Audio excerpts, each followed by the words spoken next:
خوشبو دے اگر ہر یک ز امت نور دی بودے، ہمی بودے اگر ہر دل پر از نور یقین بودے، اگر ہر دل پر از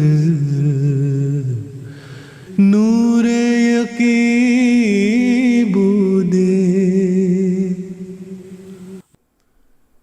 حضرت حاجی مولوی نور الدین صاحب رضی اللہ تعالیٰ عنہ حضرت اقدس مسیح موعود علیہ الصلاۃ والسلام کی زیارت سے قبل اسلام پر ہو رہے چوطرفہ حملوں سے بے چین رہتے تھے اور یہ دعا فرماتے کہ الہی کوئی ایسا کامل مرد پیدا کر جو اس پر آشوب زمانہ میں دشمنان اسلام کا مقابلہ کر سکے۔ انہی ایام میں آپ رضی اللہ تعالیٰ عنہ کو حضرت مسیح موعود علیہ الصلاۃ والسلام کا مخالفین اسلام کے لیے نشان نمائی کی دعوت کا ایک اشتہار مل گیا اور آپ رضی اللہ تعالیٰ عنہ نے فوراً بھانپ لیا کہ یہی موعود حکم اور عدل ہے، اور آپ رضی اللہ تعالیٰ عنہ بغیر کسی توقف کے اس معاملہ کی تحقیق کے واسطے قادیان کے سفر پر روانہ ہو گئے۔ اس سفر کے احوال بیان کرتے ہوئے آپ رضی اللہ تعالیٰ عنہ فرماتے ہیں، قادیان روانگی سے پہلے اور دوران سفر میں اور پھر قادیان کے قریب پہنچ کر قادیان کو دیکھتے ہی نہایت اضطراب اور کپکپا دینے والے دل سے دعائیں کی۔ چنانچہ آپ رضی اللہ تعالیٰ عنہ نے حضور علیہ الصلاۃ والسلام کے مکانات کا پتہ معلوم کیا۔ آپ رضی اللہ تعالیٰ عنہ نے حضور علیہ السلام کی پہلی زیارت اسی مقام پر کی۔ چنانچہ حضرت مسیح موعود علیہ الصلاۃ والسلام اس وقت ان سیڑھیوں سے اترے جو آپ رضی اللہ تعالیٰ عنہ نے دیکھتے ہی کہا کہ یہی مرزا ہے اور اس پر میں سارا ہی قربان ہو جاؤں۔ اور دوسری طرف آپ رضی اللہ تعالیٰ عنہ کو دیکھتے ہی حضرت اقدس علیہ السلام کے دل سے یہ صدا نکلی، ھذا دعائی، یعنی یہ مرد مومن میری دعاؤں کی قبولیت کا نتیجہ ہے۔ اور حضرت اقدس مسیح موعود علیہ الصلاۃ والسلام کے اس شرف ملاقات نے آپ رضی اللہ تعالیٰ عنہ کو حضور علیہ السلام کا گرویدہ بنا لیا۔ اس پہلی ملاقات کے بعد آپ رضی اللہ تعالیٰ عنہ واپس تشریف لے گئے، لیکن حضور علیہ السلام کی خدمت میں برابر خطوط لکھتے اور حضور علیہ السلام کے ارشادات کی تعمیل فرماتے۔ آپ رضی اللہ تعالیٰ عنہ کی روح ہر وقت حضرت اقدس امام الزمان کی عالی بارگاہ میں رہنے کے لیے بے قرار رہتی۔ اسی وجہ سے وقتاً فوقتاً اور شرف ملاقات کے لیے قادیان تشریف لاتے رہتے تھے۔ آپ رضی اللہ تعالیٰ عنہ اپنے آبائی وطن بحیرہ میں اپنا ایک عالیشان مکان اور بہت بڑا ہسپتال تعمیر کروا رہے تھے، جس پر ایک بڑی رقم خرچ کی جا رہی تھی۔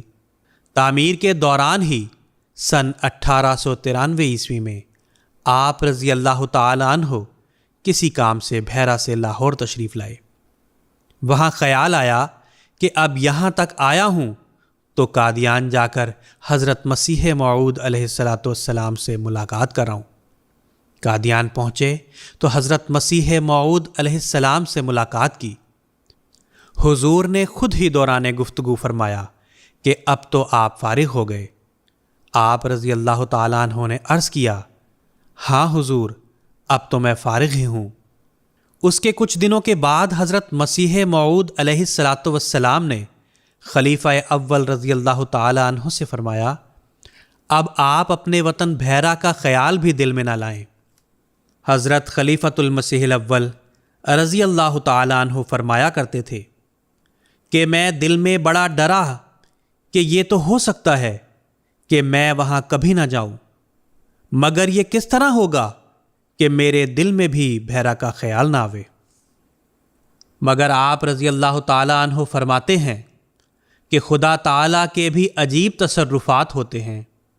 میرے واہمہ اور خواب میں مجھے وطن کا خیال نہ آیا، پھر تو ہم قادیان کے ہو گئے۔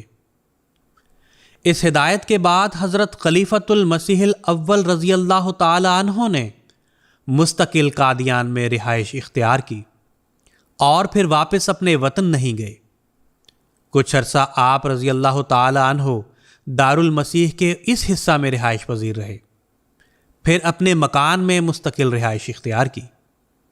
اس مکان کو آپ رضی اللہ تعالی عنہ نے دسمبر سن 1891 عیسوی میں جلسہ سالانہ کے موقع پر مہمانوں کے قیام کے لیے تعمیر کروایا تھا۔ یہ مکان بہت تاریخی اور بابرکت ہے۔ حضرت اقدس مسیح موعود علیہ الصلاۃ والسلام کے مبارک قدم اس جگہ پر پڑے۔ آپ علیہ السلام کئی مرتبہ یہاں تشریف آور ہوئے اور آپ علیہ السلام کے مبارک زمانہ میں اس مکان کو یہ شرف حاصل رہا کہ آپ علیہ السلام کے پاس تشریف لانے والے مہمانان اس میں رہائش اختیار کرتے رہے۔ ایک دفعہ حضرت سیٹھی غلام نبی صاحب رضی اللہ تعالی عنہ ماں اہل و عیال قادیان تشریف لائے اور حضرت مولوی نور الدین صاحب رضی اللہ تعالی عنہ کے مکان میں مقیم تھے۔ وہ فرماتے ہیں کہ قریباً 12 بجے کا وقت ہوا کہ کسی نے دستک دی۔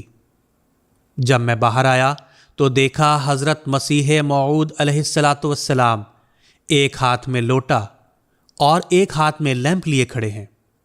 فرمانے لگے، کہیں سے دودھ آ گیا تھا، میں نے خیال کیا بھائی صاحب کو دے آؤں۔ مرور وقت کے ساتھ اس مکان میں بعد میں اضافے بھی کیے جاتے رہے۔ حضرت خلیفۃ المسیح الخامس ایدہ اللہ تعالی بنصرہ العزیز کے بابرکت دور میں اس مکان کو رینوویٹ کر کے محفوظ کیا گیا۔ اس مکان کے صحن میں ایک جدید عمارت تعمیر ہوئی جس میں جماعت سے شائع شدہ کتب کی نمائش ہے۔ اللہ کے فضل اور حضرت خلیفۃ المسیح الاول رضی اللہ تعالی عنہ کا یہ مکان اب محفوظ ہے، اور اس میں جو نمائش گاہ تعمیر ہوئی ہے وہ بھی جاذب النظر ہے۔ اس میں قرآن کریم، احادیث اور حضرت مسیح موعود علیہ الصلاۃ والسلام اور خلفائے کرام کی جو کتب رکھی گئی ہیں وہ حضرت خلیفۃ المسیح الاول رضی اللہ تعالی عنہ کی حب قرآن اور حب حدیث کی یاد دلاتی رہتی ہیں۔